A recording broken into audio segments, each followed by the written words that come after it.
Le Grand Matin Sud Radio, 7h-9h, Jean-Jacques Bourdin. Il est 7h40. Nous sommes avec Christopher Weisberg, ancien député des Français des États-Unis et du Canada. Bonjour. Bonjour. Vous êtes franco-américain. Oui, vous connaissez bien, évidemment, les États-Unis. Donald Trump veut redessiner la carte du monde. Le voilà qui s'intéresse au Groenland, qui s'intéresse à Panama, qui s'intéresse au Canada. Je vais simplement lire la dernière déclaration de Trump sur le Groenland. Nous avons besoin du Groenland pour des raisons de sécurité nationale. Il y a environ 45 000 habitants au Groenland. En fait, il y en a 60 000.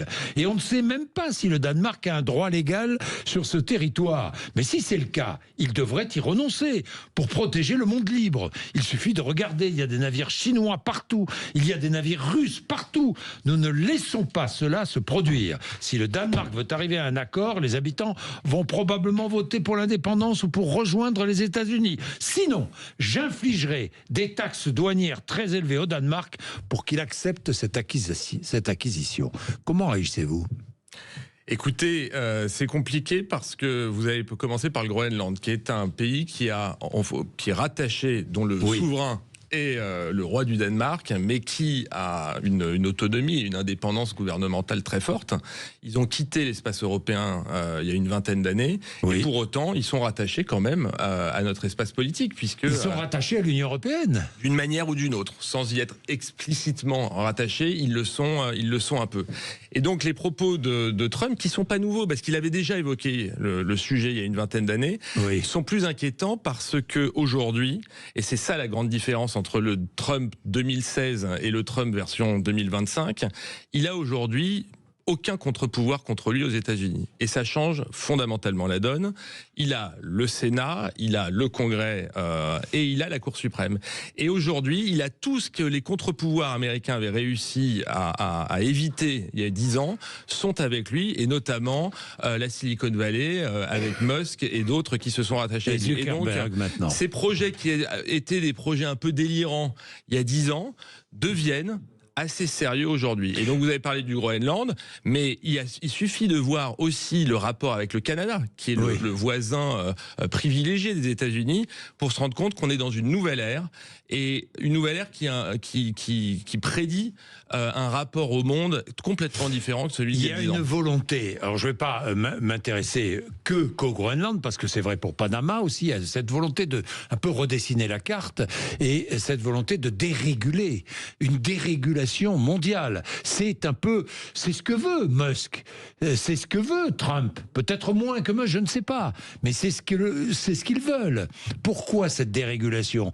Parce que ce sont des libertariens, enfin du moins Elon Musk est un libertarien, et donc plus de règles sociales, plus de règles environnementales, plus de règles commerciales, je dis bien commerciales, qui régissent le monde. Ils n'en veulent plus.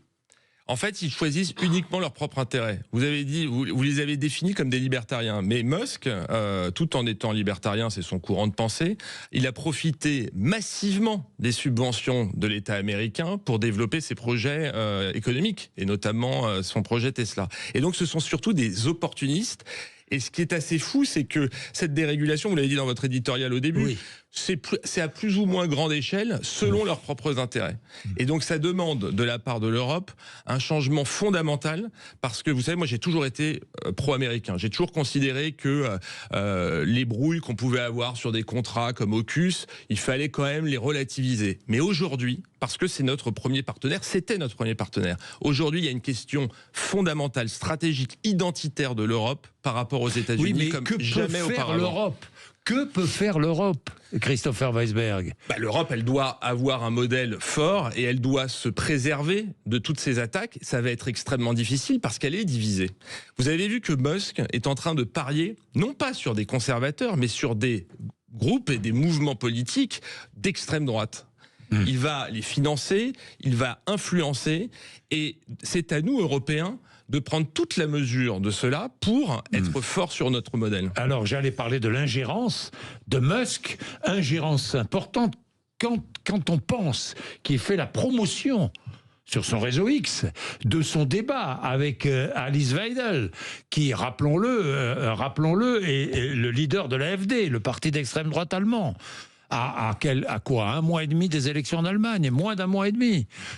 Et il fait la promotion d'Alice Weidel. C'est pour ça que je dis, vous savez, moi j'ai supprimé mon compte Twitter il y a 2 jours. Alors vos auditeurs se fichent pas pertinemment de savoir si Christopher Weisberg est ou pas sur Twitter. Mais je veux alerter chacun de nos concitoyens sur le risque et sur la menace que représente cela. Et à quel point nous avons nous-mêmes tous le pouvoir en tant que consommateurs d'éviter ce scénario délirant qui est en train d'être proposé. Il faut que chacun, dans notre âme et conscience, on se rende compte du risque que cela représente et à quel point aujourd'hui ce monsieur Elon Musk est dans notre téléphone et qu'on peut lutter contre ça. Certains vont vous répondre, mais à son époque, Soros était un danger pour l'Europe, enfin un danger, ou du moins essayer de conduire la politique européenne.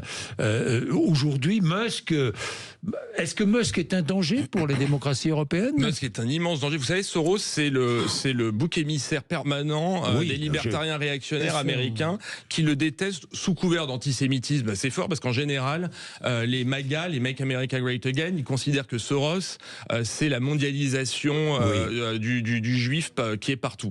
C'est ça, hein, le spectre de Soros. Et Soros, il a en effet financé des organisations démocratiques en Europe. Musk, ça n'a rien à voir. Musk, c'est un dessein pour lui-même, pour essayer d'influencer tout le monde, pour influencer son projet économique. C'est beaucoup plus grave, c'est beaucoup plus présent, et pour moi, ça n'a rien à voir avec Soros. C'est une interférence et une ingérence permanente dans nos affaires. Merci Christopher Weisberg d'être venu nous voir ce matin. Je rappelle, vous étiez député des Français, des Français d'Amérique et du Canada, de toute l'Amérique du Nord, hein, c'est cela. Et qui sont, je pense, assez perturbés par cela. Alors vous avez des contacts avec eux, évidemment, sans cesse. Vous êtes franco-américain. Le pays a énormément changé. Énormément changé. Je l'ai vu les 2 dernières années quand j'ai sillonné le pays. Il y a toute une partie des États-Unis qui sont devenus trumpistes. Et je peux vous dire que cet été, quand je suis allé en Ohio et que j'ai vu sur chaque maison un drapeau MAGA, ça ressemble quand même très très fortement à la montée du fascisme en Europe il y a 80 ans. Vous dites ça ressemble. Je le dis véritablement, tout en ayant conscience qu'aux États-Unis, l'Amérique est un pays très grand, très divers, avec énormément d'opposants à Trump. Cela dit, cette montée, ce brainwashing permanent est très effrayant. Très effrayant. Un mot sur le Canada. On n'entend pas beaucoup de réactions canadiennes, je trouve. Parce que c'est la stratégie de Trump qui est un bully. Vous savez, un bully, c'est quelqu'un qui met une pression sur vous permanente. Et c'est exactement ce qui se passe. Les Canadiens, je voudrais finir là-dessus, et pour dire aux Français à quel point c'est une prise de conscience qui doit se prendre par rapport même au CETA. Le CETA, on l'a présenté comme un accord commercial. Pour les Canadiens, c'est un moment de survie.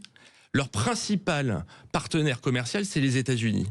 Quand Trump est en train de les menacer de façon permanente, en augmentant les droits de douane, ils sont menacés de façon essentiel sur leur modèle.